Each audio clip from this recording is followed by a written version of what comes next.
I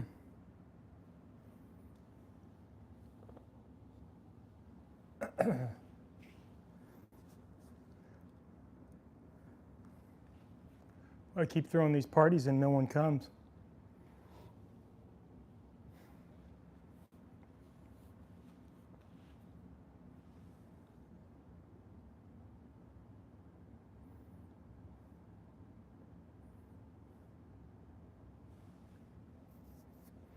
Just give it a couple minutes here, see if anybody shows up.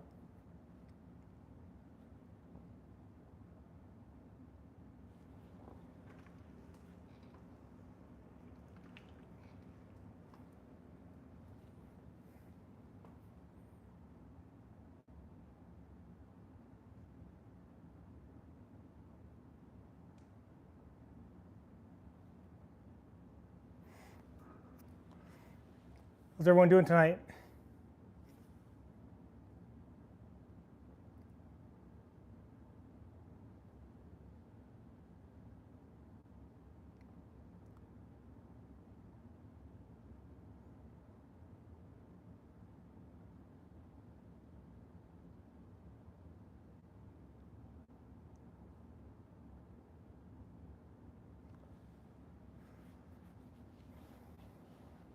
Quiet group, just getting started. I'm Mike, coming to you live from the Corporate Wellness Center, also known as my garage. Can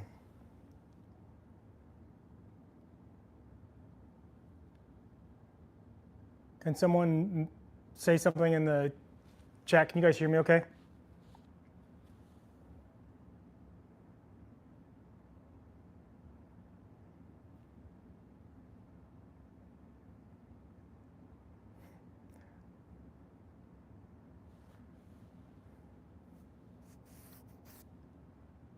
I'll take that as a yes.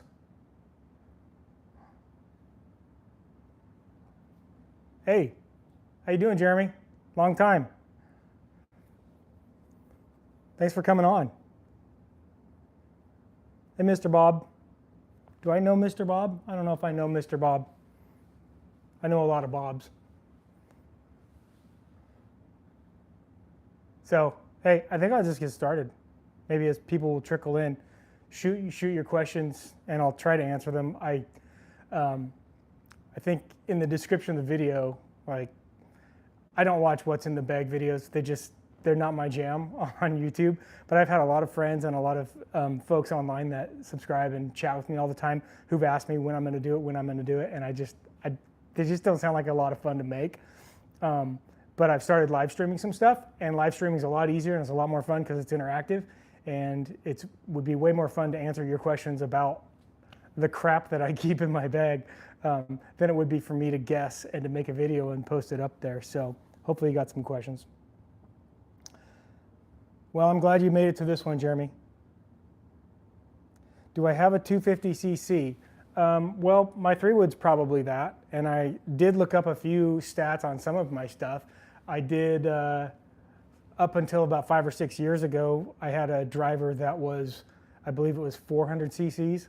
So, yeah, that's probably not what you're asking. I don't really know, but I don't even know how this goes. I guess I would just start at the top of the bag, start with the driver, share what's in my bag. I am a left-handed golfer. I have not always been a left-handed golfer. My dad, I grew up with a dad who golfed a lot. I don't have a 250cc. I do not have a dirt bike. Oh, you looking at the gas back there? There's a chainsaw back there. Maybe that's what you're thinking of, I don't know. Anyways, back to my story. Grew up with a dad who golfed. He grew up on a golf course, and he always tried to get me to golf, and I wasn't into it. But then when I finally did try golfing, I tried it right-handed because that's what was available to me was right-handed clubs. And I struggled and struggled and struggled with right-handed clubs until finally my father-in-law had like all these old, like, it looked like a secondhand like bin of old clubs, and there happened to be one left-handed club in there, and it was a 2-iron blade, and it was kind of pitted. I took it to a driving range and peered the first couple shots, and by the 7th shot, I knew I was a left-handed golfer, and by the 10th shot, the head shot off of the club. It snapped at the hosel and shot off into the driving range. But I went home and bought left-handed clubs. Hey, Isaac. Wow, what? The mess? How far can I hit a golf ball? It depends on the club. Well, let's start with the one that goes the furthest, I guess. First of all, I guess you can keep 14 clubs in your bag. I generally only keep 12. I got clubs that come and go. But right now, just to start with, I've got driver, 3-wood, 3 hybrid, driving iron, and then my irons I keep 5, 6, 7, 8, 9, pitching wedge, and I only keep one other wedge. I keep a 56-degree sand wedge, and then my putter. But I can go through all of those. Let's start with the driver. So nothing special, all secondhand, or most of these are secondhand. I have a Callaway XR16 driver. It's a 9-degree loft. It's pretty beat. You can see the face. Yeah, the center looks pretty good, but this area and this area, pretty worn. So I struggle with that. But the shaft that I have in it is a Hazardous Smoke IM10. I think I paid $99 for the driver. I paid $99 for the driver. It came with the stock shaft on it, which is like a Fujikura speeder. It was like a stiff shaft. I don't remember all the specs on it. I still have the shaft. And I just want to try something different after a year or two of hitting it. So I got this Hazardous Smoke IM10. I think it was like 90 bucks. I don't know what any of these numbers mean. 60 gram, 6.0, 3.7, mid spin. I know what that means. So for you tech guys, there's the label on it. Is that a lot of money? It's not really a lot of money. It's not really a lot of money. If you have to go in 10 minutes, that's fine. So the driver's adjustable, but I have it on, actually I have it turned up to 10 degrees and neutral setting. And I've started kind of slowly playing around with it a little bit because it's been a little bit misbehaving. My grips on all my clubs are Golf Pride Tour Velvet midsize. And if you've seen my video on how to regrip your golf clubs with an air compressor, I swap them out like once a season, once a year.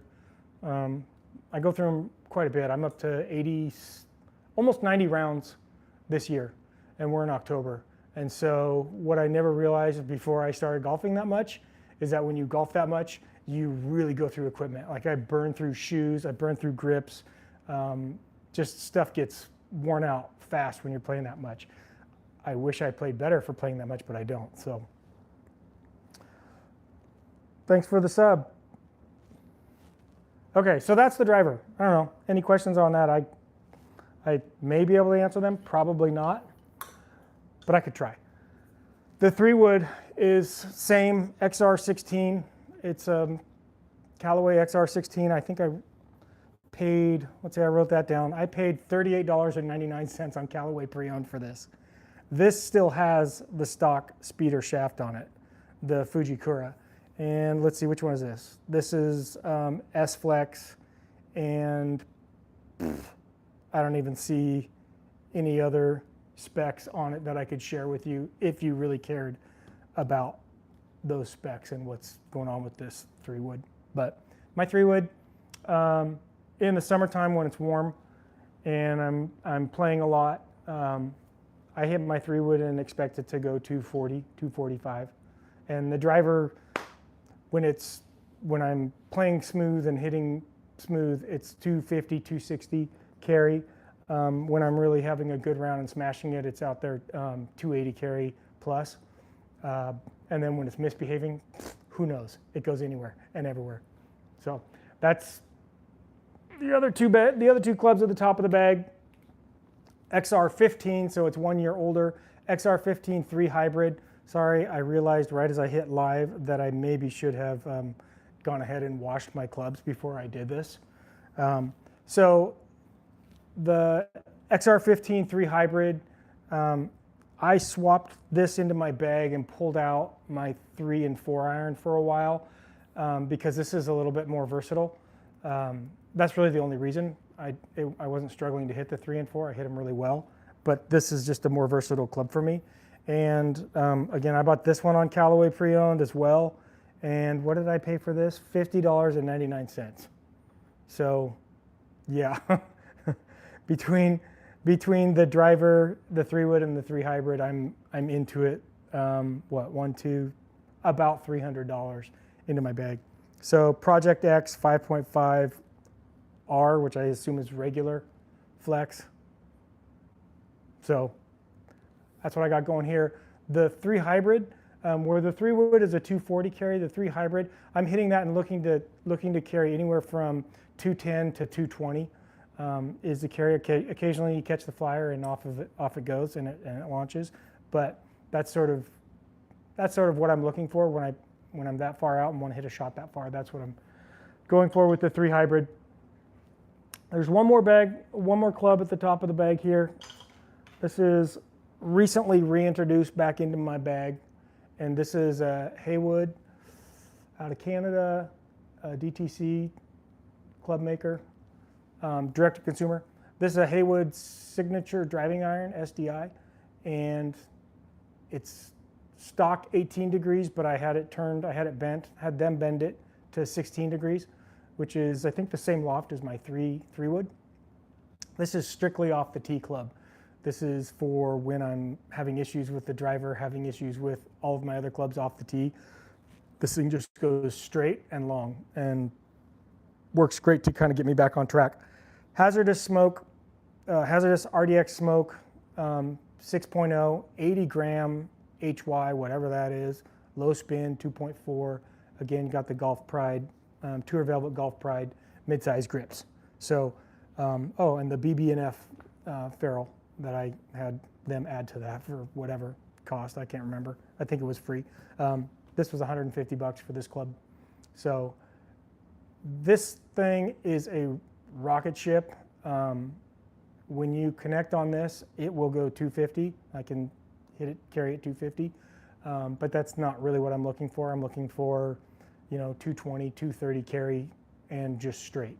And it's got a really low trajectory with 15 degrees of loft and this stiff and sort of a low trajectory shaft, or it comes out low, and so it runs. And I feel like it's safer once it gets on the ground, the ball is safer. So this is a good substitute when you're not swinging the driver or the other, the fairway woods off of the tee very good. I'll resort to swinging this guy. So that's the top of the bag. Irons. So I carry 5 through pitching wedge. My irons, I will group them 5, 6, and pitching wedge. So my irons are Cobras, King Cobra 3100 IH. These are some of the finest clubs that the year 2006, 2005, 2006 had to offer. These were a graduation present from my parents at the time, bought brand new. I went back and looked to see which other clubs were, because I didn't follow equipment at all at that time, which other clubs were popular at that time. And I just missed out because the #1 club when these came out was the Mizuno MP32s, and those are gorgeous clubs. I don't know that I'd ever be able to play them or hit them well, but feel like I maybe have missed out on that. But these clubs have served me well. Thank you, Mom and Dad. I've had them since 2006, so they're almost 20 years in my bag. I kind of laugh that they've been in there so long that I probably went through the complete cycle of I needed these, because they're at the time, these were like as game improvement as you could get outside of like the Big Bertha irons. They were maybe just a little less forgiving than those. But now I don't know that these would even be considered, these would probably be considered game improvement irons, but not super game improvement irons. They're chunky, but they're not that chunky. They're not like some of the stuff that you see today. The reason I group the 5, the 6, and the pitching wedge is because those are the 3 irons that I keep in the bag that are missing the little insert that goes back here. They've fallen out over time. And Cobra, when I reached out to see if they had replacement ones, they don't have them. And I haven't been able to find any secondhand retailers or guys online that could sell them to me either. So whatever, there you have it. So that's the 5 through pitching wedge. The 7, 8, and 9 still has the insert, the elastomer insert in the back. You can see a little, let's see. Try not to make a mess of it. You can see the difference there. This one doesn't have it, and this one does. And honestly, I can't really feel the difference. It's supposed to help with sound and help with feel, but they all feel great to me. And I will say that I had lessons from a lefty PGA pro who he was really excited to teach a lefty because he's like, oh, let me try your clubs. And he absolutely loved these clubs. He was playing a blended set of ZX5s and ZX7 Strixons. So I guess I do know a little bit about equipment, but he was playing those, and he's like, if you ever want to sell those, call me first. He loved these clubs because they feel great and they play great. So the shafts on these, I had to look this up because it's so faint on here since they're from 2006 that I can barely see it. They are NS Pro, which is Nippon steel. So Nippon NS Pro 1030. I don't know what the 1030 is. That's probably the carbon, whatever steel type that it is. And then R-Flex with a box around it, which everybody knows means reverse, because my game goes backwards. So those are the irons. Sorry if this is boring. Like I said, I don't really do these videos, so I don't watch these videos, so I don't know what people expect when they watch. I guess one other thing on the irons, they were game improvement in 2006. So in 2006, they were considered strong lofted, and I look at the lofts on irons now, and it makes me laugh. So here I got my 7 iron. My 7 iron is 33 degrees, and I see like the game improvement irons now are, I've seen them down to like 28 degrees on a 7 iron, and I have a lot of fun when I go out and play people, and they tell me how far they hit their 7 iron, and it's just like okay, I'm not that impressed because you're hitting my 4 iron, and I could probably hit my 4 iron further than you can hit your 7 iron. So just for comparison, 33 degrees on this. My pitching wedge is at 45 degrees. Honestly, if there was one thing I could change, I probably would not have. I would like weaker lofts. I don't need extra distance throughout my bag. I don't need extra distance in the 5, the 6, and the 7 iron. That doesn't really gain me anything that I can't get with, just taking more club. So I would prefer if the pitching wedge was a more traditional loft, like in the 48 range, or even up to like a 49, 50 degree range. So if I ever do upgrade and buy new clubs, that's one of the things that I will definitely be pushing for. Is I don't need all that extra low lofts throughout the kind of the mid irons. It just seems unnecessary to me. Okay, I only carry one wedge. It's a 56 degree. I don't think I've ever carried a 60. I might have owned a 60. Oh geez, I might have owned a 60 at once. There's the OGs. This might be time to clean the club face. So all of my chipping I do pretty much with my pitching wedge and this guy. So this is a Wilson harmonized. It's just like what is it? I think I wrote this one down too. What did I pay for it? $35. Wilson harmonized, 56 degree with 12 degrees of bounce. So where I play in Oregon, in the Willamette Valley, it's really wet, super juicy grass, even in the summer. So it's kind of fluffy and sits up a little bit, for most of the season. And so having a lot of bounce is kind of helpful. To me, it's helpful in not sliding underneath the ball. I don't know if that's what bounce is supposed to do, but that seems to be what it does for me. So, hey Chip, thanks for stopping by. All right, see you, Jeremy. Knock them dead on Folsom or wherever it is you're fishing next. So I chip, like I said, I chip mostly with a pitching wedge. I play a bump and run a lot, and just the design of most of the parkland courses in Oregon, you occasionally find yourself having to go over a bunker or having to go over a mound and stuff, and that's what I use this for. But man, it's so much easier to hit a bump and run or hit a low runner with a pitching wedge or a 9-9 or something like that. Hey Jamel, no, I did not get to the number of wraps of tape under the grips. Do we need to talk about the physics of how that changes the swing weight? Because I don't know any of that stuff, and I'm going to rely on you to tell me all of that stuff. What if I only have half of a wrap? Now I'm totally distracted by your wrap talk, you rappers. So that's the 56 degree. You know, I use it out of the sand. I use it for, I try not to take any full swings with it. It seems like I have a lot of scar tissue with full swing wedge shots, and so I just try to avoid it as often as I can, and basically stick to 3/4 at the most. So a 3/4 56 for me really doesn't go very far, and maybe it's not 3/4 or something, but I will comfortably hit this from about 85 out. I know that if I take a full swing, like when I go to the range and I'm really, taking full swings with it, it's like a 105 carry. And I just don't need that. I don't need to, for a 105-yard shot, I don't need to be taking a full swing, because if you miss, if you hosel it or toe it or are offline, it just compounds the error.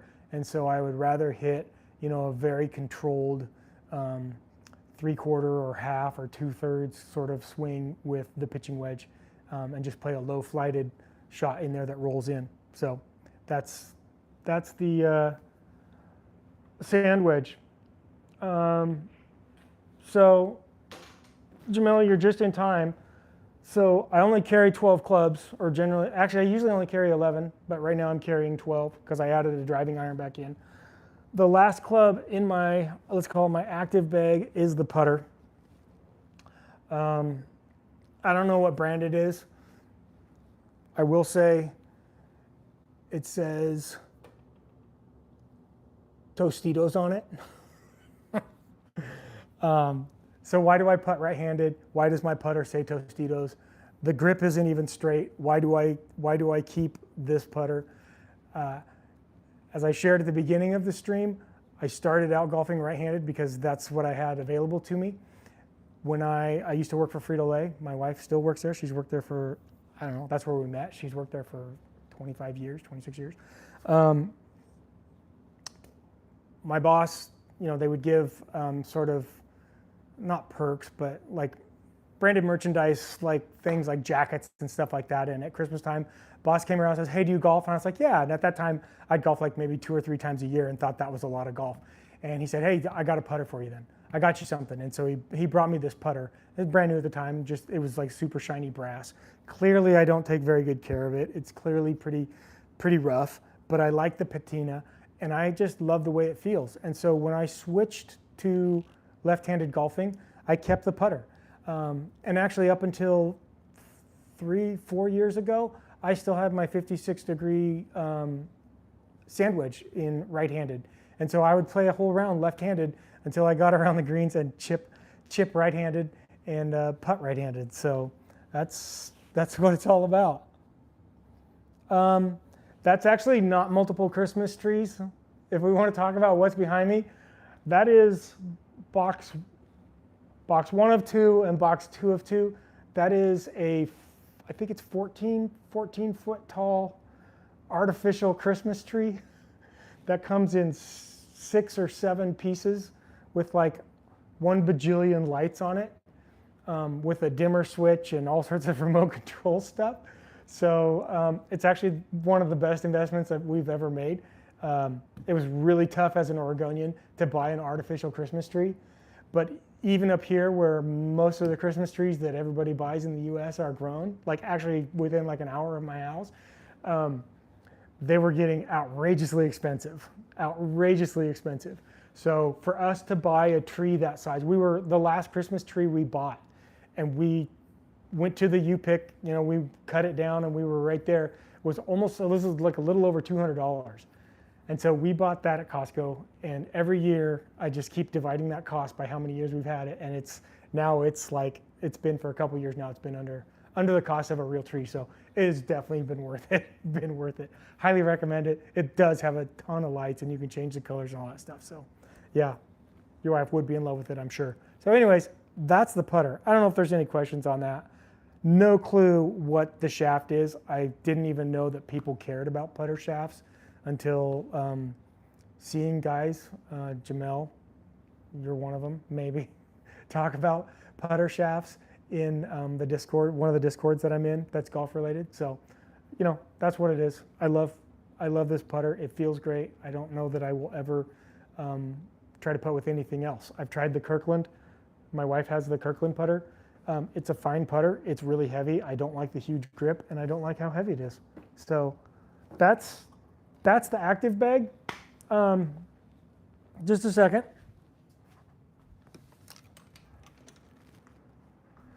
This is the relegation bag.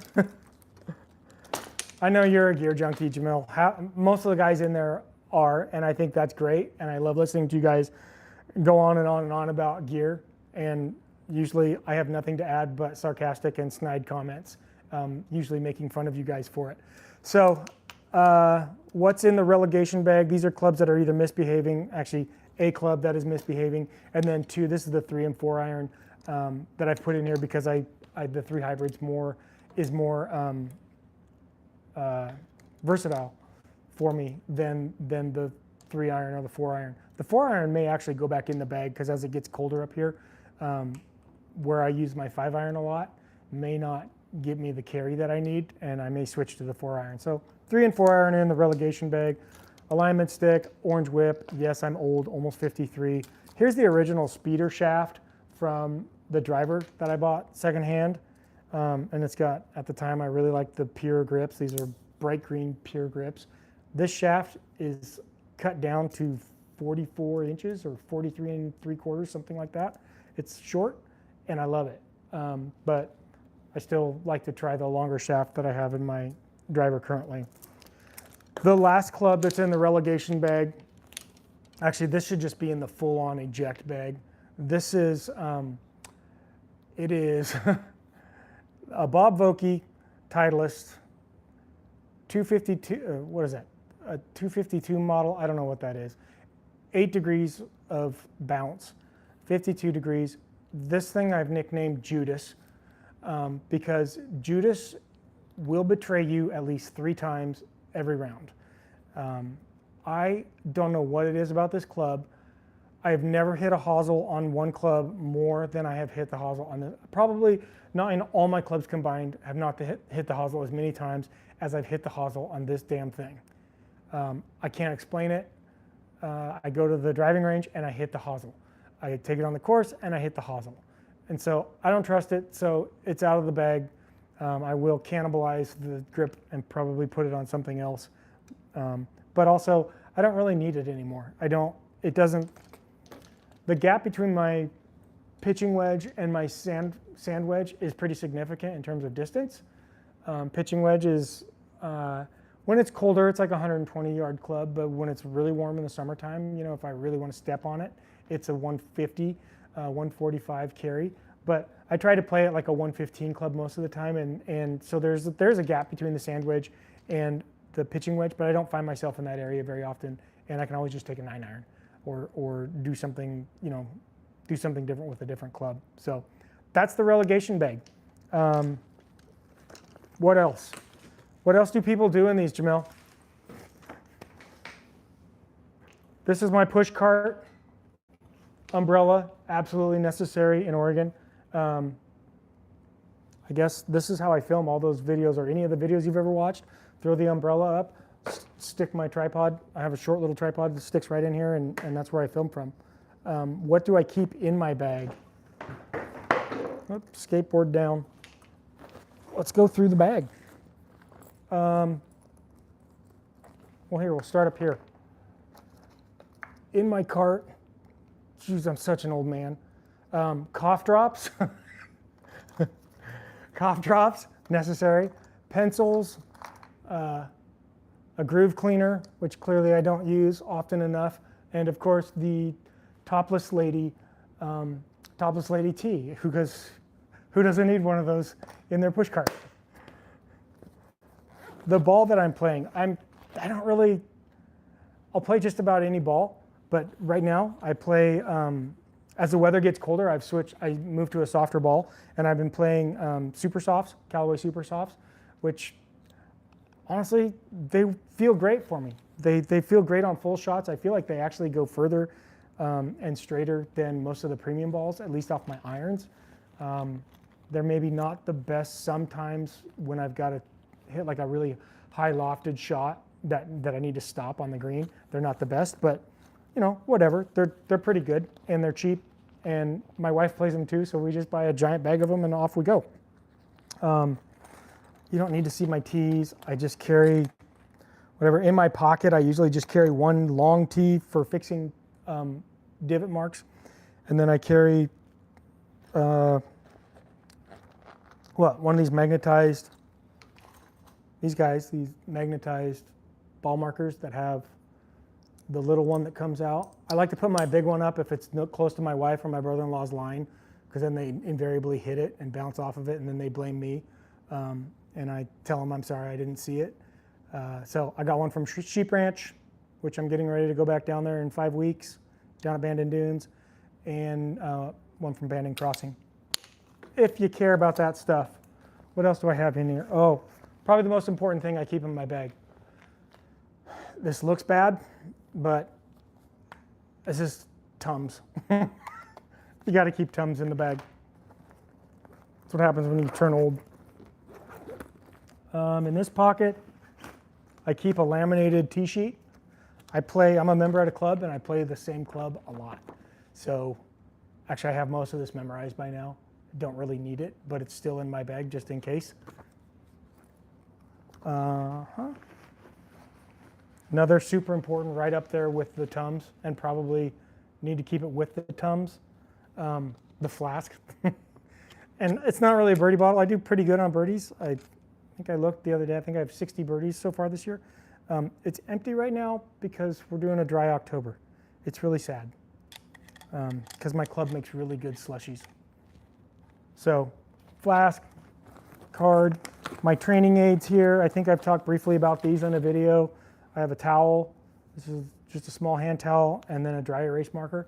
And I use this, placing it behind the ball at the range, just to make sure that I'm making contact, ground contact, and not hitting, 10 inches behind the ball. And this is for marking little dots, a dry erase marker. I just put a little dot on the range balls and align it so that, when I hit it, I want it to be in the center of the face. I want that little orange dot in the center of the face. And if it's not, then I can tell what I'm doing. And it's all about center face contact for me. So the rest of the bag, extra towel, bendy tripod. Oh, these are important. I don't wear gloves. I don't wear a golf glove. I don't know, whatever. I have my own opinion on that. But I do have these 2 pairs of gloves. These are important in Oregon. These are rain gloves. They were, what are they? The Wet Joys or whatever, which is such a dirty name for gloves. Dirty name, wet glove, rain glove, Wet Joy rain gloves. Come in handy. I probably wear these more often at Bandon than anywhere else because I always get at least one rainy day. And then these are the winter version of it, which is basically just insulated. They have a thick insulation on the top to keep your hands warm because my wife and I golf year round. We golf in the rain. We've golfed when it was snowing. The only time she doesn't golf is maybe once it gets below 40, she won't go out. But even then, she might go play 9. So she's a trooper. She's awesome. She beat me the other day. What else do I keep in here? Not a whole lot. I got my Callaway tool, adjustment tool, wet wipes, good in an emergency, if you know what I mean. Birdie bottle. This is the pharmacy here, sunblock. Keep all of my 15 different hand sanitizers, chapstick, Band-Aids. I don't know what that is, it looks bad. Kleenex. Athletic tape is in here. So Chip, I do keep athletic tape at all times. Well, looks like maybe I loaned it out. Guess I better not do anything that needs athletic tape. So I think that's all I really keep in my bag. I have a lot of empty pockets in my bag. And then the rain guard or rain cover for the club heads. So that's really it. I hope that's not super boring. It's kind of, I don't know. I feel like I'm kind of boring, but what do you guys keep in your bag? What's the weirdest thing you keep in your bag? Or the most unique thing you keep in your bag? I think it's either my little drug box of Tums, or it's my topless lady tee.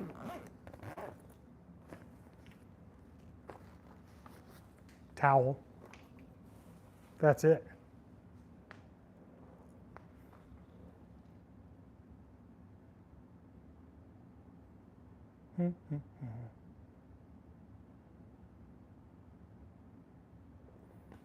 Yeah, Chip, I moved to actually I'd never had a tripod. I've always put it on my cart. I think maybe the very first video I ever shot back in the first course vlog I ever did was 2020, maybe 2021. I can't remember which year that was.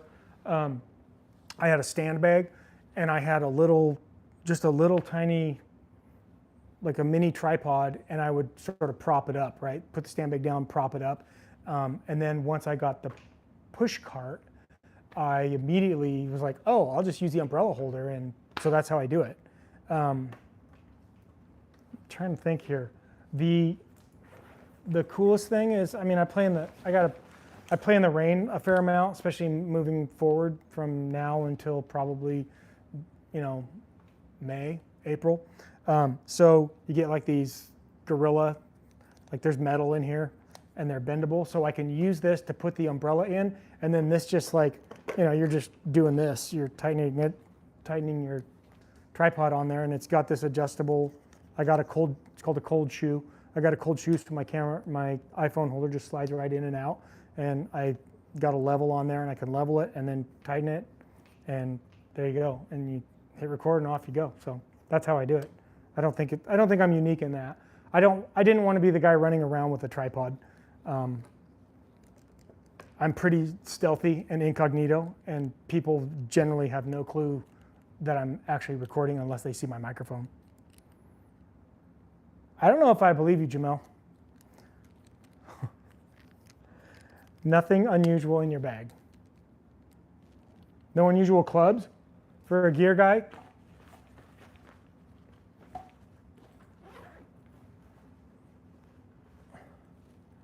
Yeah, I don't, I do like the stealth thing because I don't know.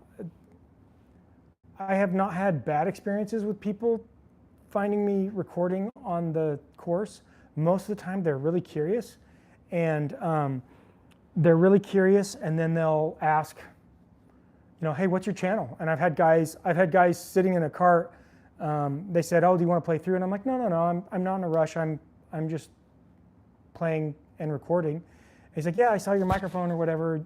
What's your channel? And he sat right there, and he's like, oh, I've watched some of your videos. And so he just subscribed. Both guys subscribed right there, which is kind of cool. And the fact that I play a lot of the same course, I run into a lot of people who have seen my stuff, and I even like when I only had like 200 subscribers, I ran into people all the time who would yell Mike across the range or across the course at me, because even when I'm not recording, they would just see me, a lefty out there swinging, and they knew it was me, which was kind of cool. A little embarrassing, but what's 2 gap wedges? Or same loft?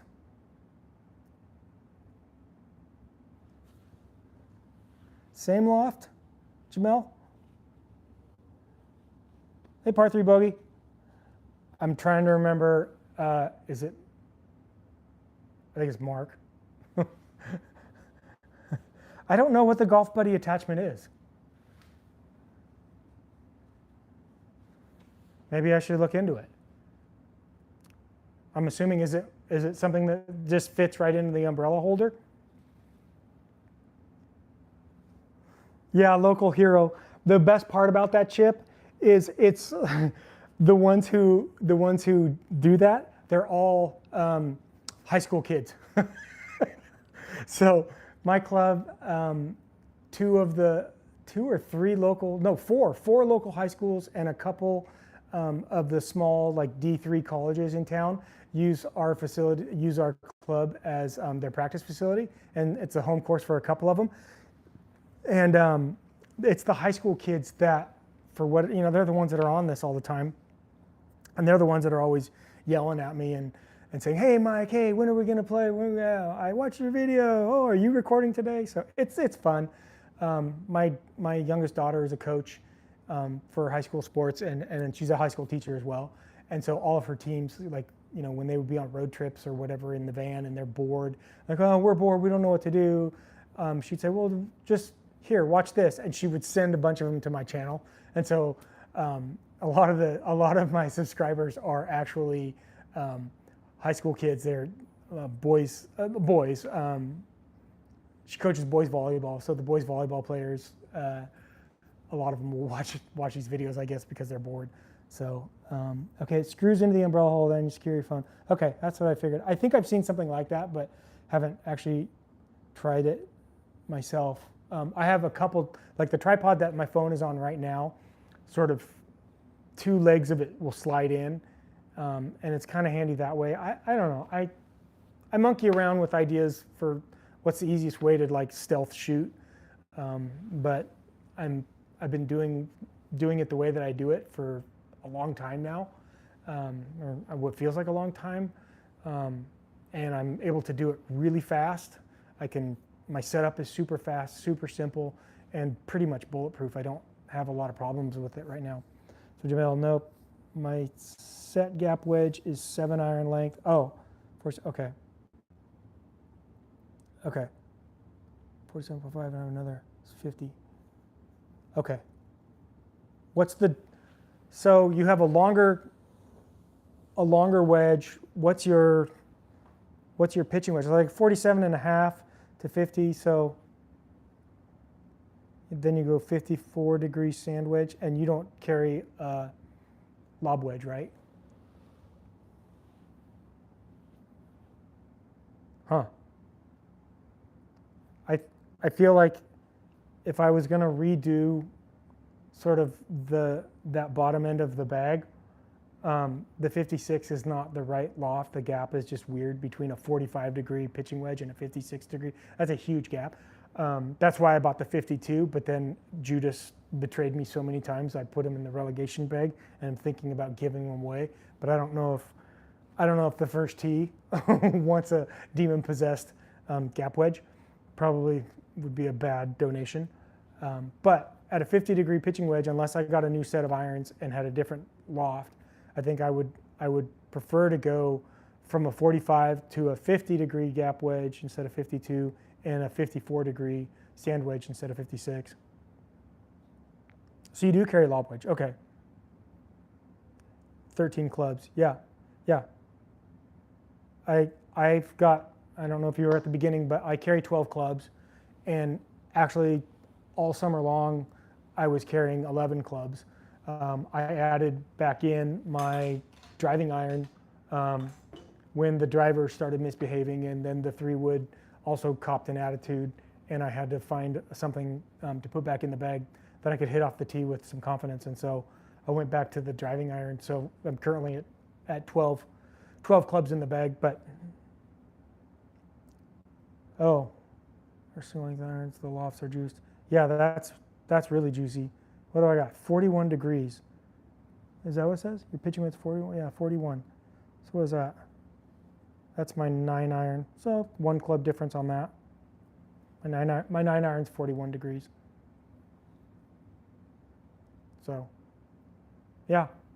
I guess a question I would ask is how, of the folks that are on here and are willing to share, how many times have you, 4 wedges? That's impressive. So, wait a second. So the pitching wedge and then the A is the approach wedge, right? Which I would assume is a gap wedge. So what do you use the 52 and the 56 for? How do you differentiate?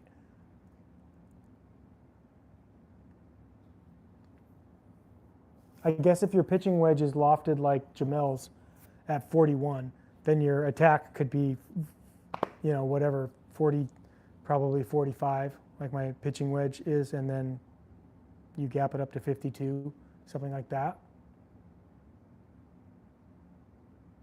Oh, you know what's going to happen at the end of this, Jamel? I'm going to end up really liking gear. Because it is kind of fun now to talk about it. How often do you guys get new clubs? Pitching wedge gap 52, 56, and 60. Gap is 48. I don't know, not to me. Worse things have not happened to me. I don't want to be a gear guy because I don't want to spend money on gear.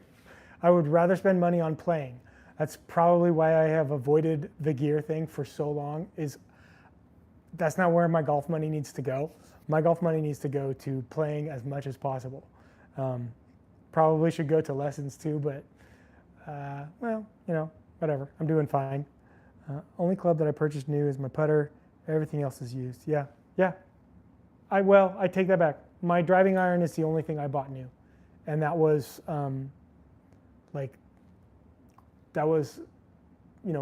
since I'm coming to you from my corporate wellness center, those were corporate wellness dollars. Like I entered all my lies about how many steps I took a day. Oh yeah, I took 30,000 steps today, until I got enough money to start buying stuff. And that's one of the things I bought was, I spend it all, it seems like, on golf shoes and golf balls. And I bought that club.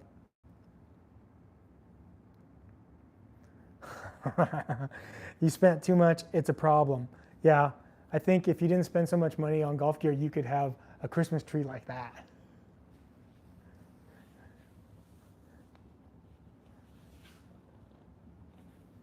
What about the top of the bag? So I went through, like if you missed it, I carry driver, 3-wood, 3 hybrid, and now just added back in the driving iron. And then from the driving iron, I dropped down to a 5 iron. And my 5 iron carry is, the carry is like 195, right in that range, 190, 195 on my 5 iron. I shared at the end there that I may throw the 4 iron back in as we get even colder. I dropped to, I told you I dropped to a softer ball, but also probably need, start taking a little bit of extra club to make sure that I'm covering the numbers that I need to cover. So GoPro 12 and my phone for B-roll. Yeah. Well, you're a step ahead of me because you're shooting B-roll. I don't know. I just make the videos the way I like to see them, and I would love to have B-roll. I would love to have somebody out there recording with me, but just doesn't work out that way. I'm not going to pay somebody, and my wife would rather play than record her dumbass husband for his YouTube channel. I might be able to talk the youngest daughter into recording, but she's fun to play with too. So whatever.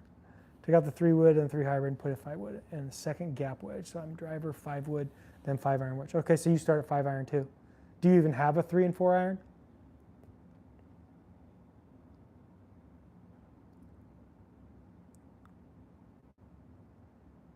How about others? What's the top of your bag look like?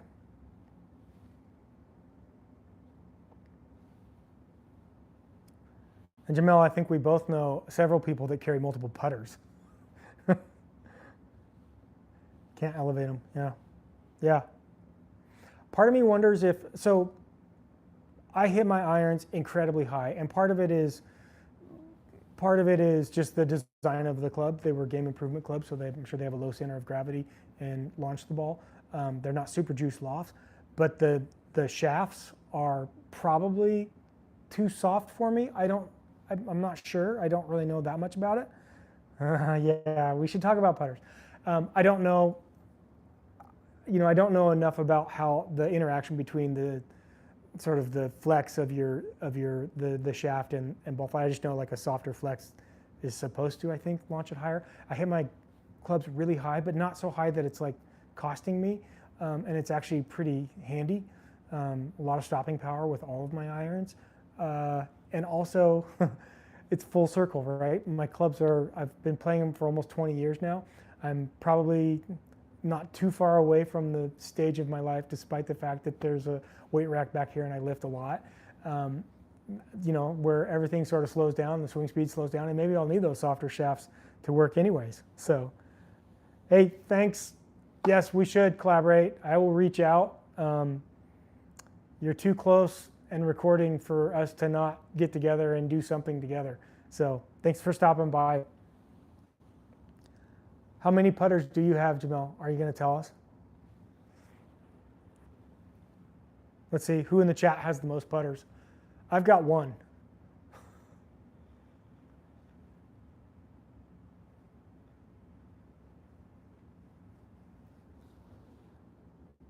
So obviously you enjoy YouTube golf, otherwise you probably wouldn't be here. I have met Jamel online through Golf Perfection.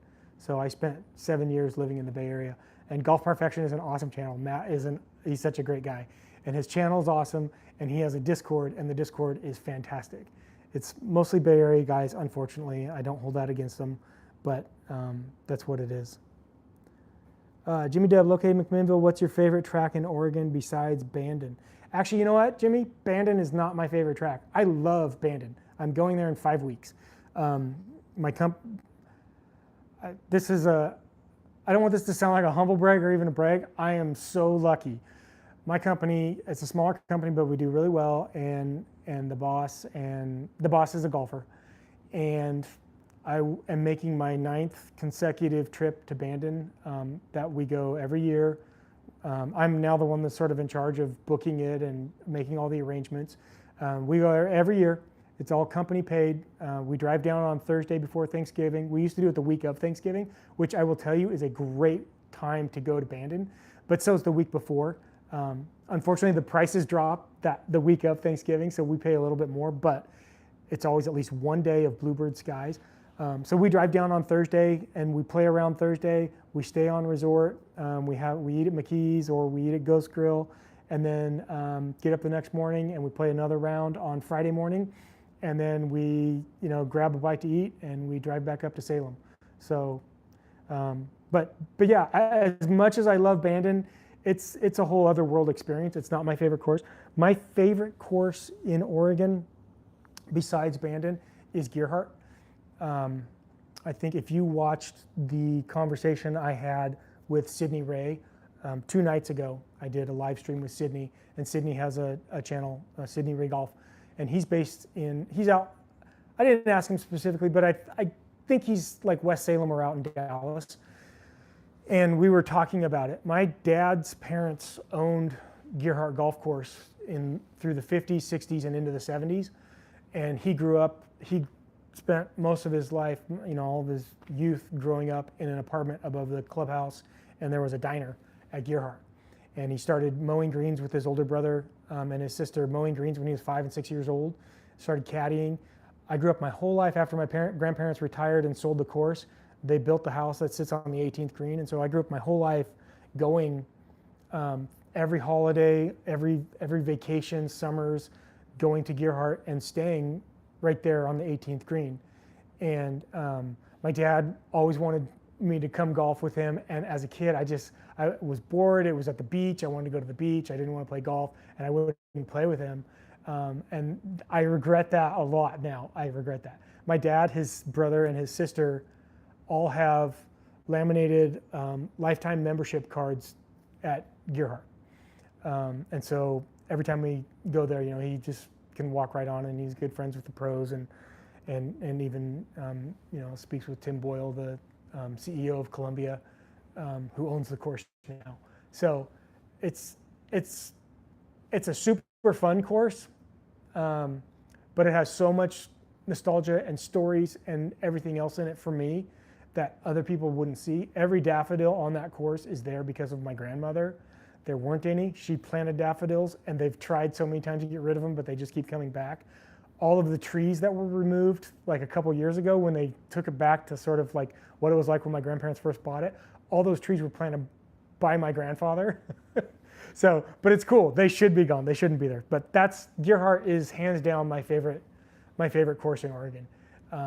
It's nostalgia. It's a fun course, but it's also a lot of nostalgia. Yeah, you need to play it. The price has gone so sky high because it's so popular now, but it's worth it to go up and play it once. I've meant to get down to running Y. I met the GM of the resort. I work in hospitality, and I was at a conference thing, and I met the GM, and he said, "Oh, you got to come down. We've redone the courses," and but I have not had a lot of reason to get down there. I went down, it was either earlier this year or last year. I made 2 videos while I was down there. I went to Eagle Point, which was really nice.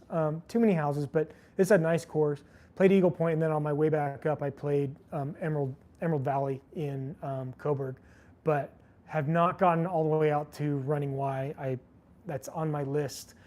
I have a goal.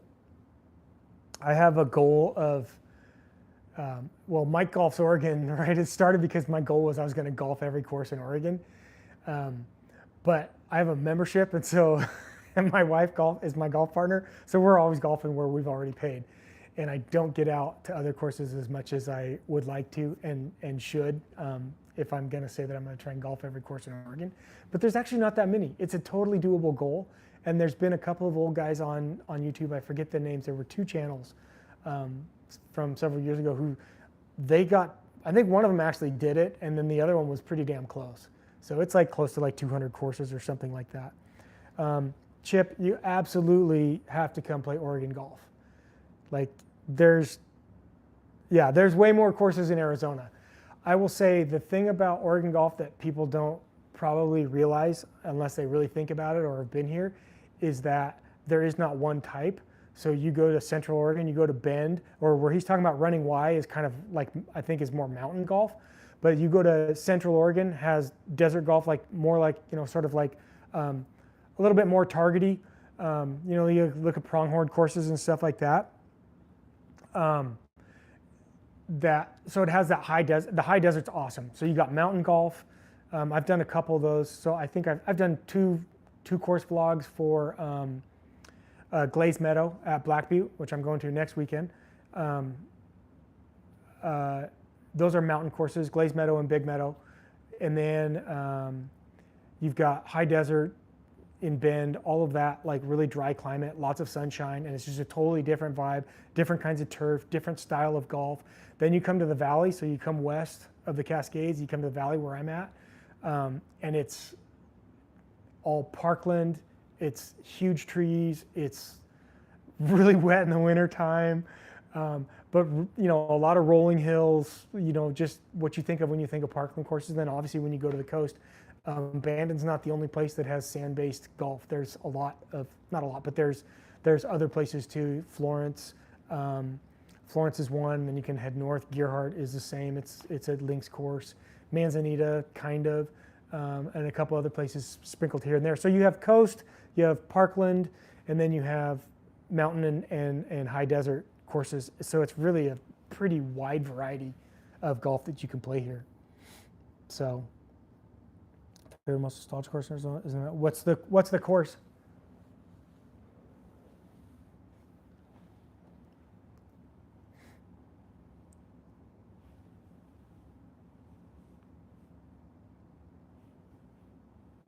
White Mountain. I think that might be, so I'm going to assume, I'll just make assumptions because you're in Arizona, so you must know everybody in Arizona. So Cart Barn guys, Kyle Mays, who I've been trying to get trying to get to do a conversation with me, a live stream with me, and I will keep persisting until he does, because I think he'd be very interesting. But I think he has a course vlog. Yeah, Papago. I think he has a course vlog at White Mountain from a couple years ago.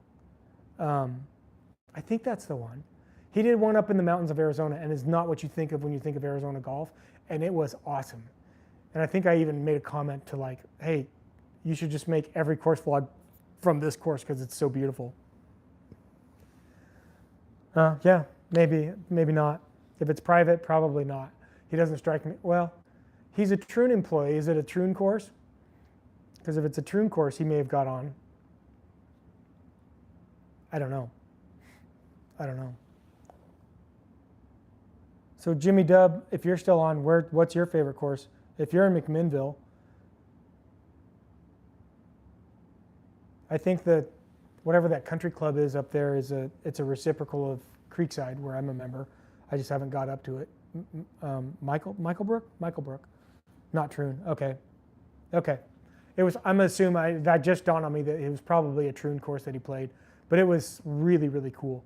Just like big elevation changes and undulation, but all just like up in the mountains in the forest. It was really neat. So, yeah. Well, how long have we been on this thing? Oh, an hour. So that's really my bag. It's been fun chatting with you guys. You see Chip, Amateurs Golfing. Chip and I will be live streaming together next Tuesday night at, what did we say? 8, I can't remember. 8:15, 8:30, 8 o'clock, somewhere there. But I will post it. So be sure to catch that. I've got a couple other guys coming up that I'm working to schedule, and some folks that are in other countries that are looking forward to jumping on and talking about golf and talking about YouTube. So if that's something that you like, if you're interested, stay tuned, and you'll see the notices come out, and hope you're in there.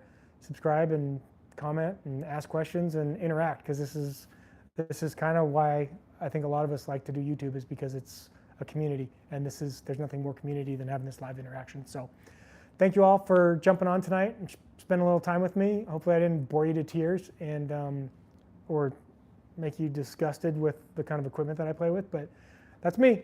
So thanks, have a good night. See you all later.